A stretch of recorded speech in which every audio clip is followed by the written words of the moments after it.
One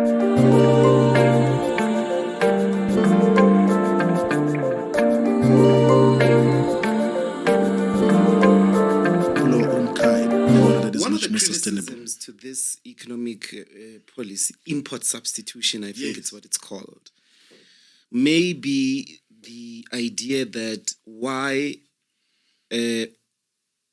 buy or produce in South Africa when it's cheaper to produce it in China or Indonesia.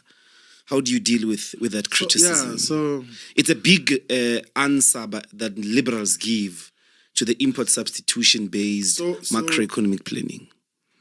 There's a different globalization. Yeah.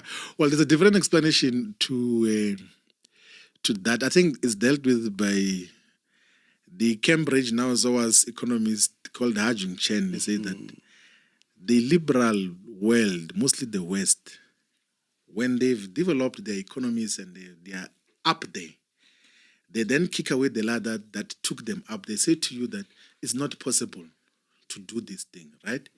In the intervening period, of course, there will be high cost of production. You are still starting, but once you go at a massive scale, you have established your own market domestically in the continent and in the world, you will be fairly well competitive with everyone else there. Why is it that it should be Africa or South Africa that must just export raw and semi-processed goods and services to the West and to the world, and then we import finished goods and products? We cannot be doing that. That is what is at the center of our poverty, of our underdevelopment, of our joblessness. And that is what we have to purposefully discontinue as a generation. We cannot continue to be just the exporters of raw and semi-processed materials into the world and importers of finished goods and products. I mean, we can pull out a list of our imports from China and the list of exports to China. Like, okay, we can actually take you through that to China, top 10 imports from China to South Africa. One is electrical equipment. Iron. Yes. 2 is the machinery. 3 is textile, which is finished like clothes. 4 is chemicals. 5 is vehicles. 6 is footwear. 7 is finished plastic products. 8 is clothing. And then 9 is optical, phototechnical, medical equipment.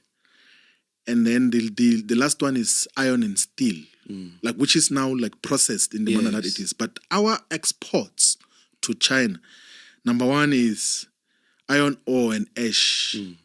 It's iron and steel raw. It's copper raw. It's pulp of woods raw.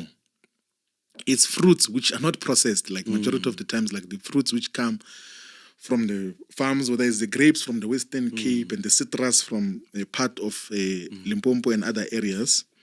And then it's semi-finished wool. It's raw chemical, precious and compound minerals. That is basically what the relationship still with all our trading partners, whether it's the United States or China, the European Union or China, the relationship economically still resemble colonialism. It resembles what happened under colonization, where we are the exporters of raw and semi-processed products, and then we bring when they are finished back into our continent. We have to discontinue that. We have to be an industrial economy so that we are able to create sustainable jobs, therefore defeat poverty and inequalities. The land. How is the EFF going to resolve failure to distribute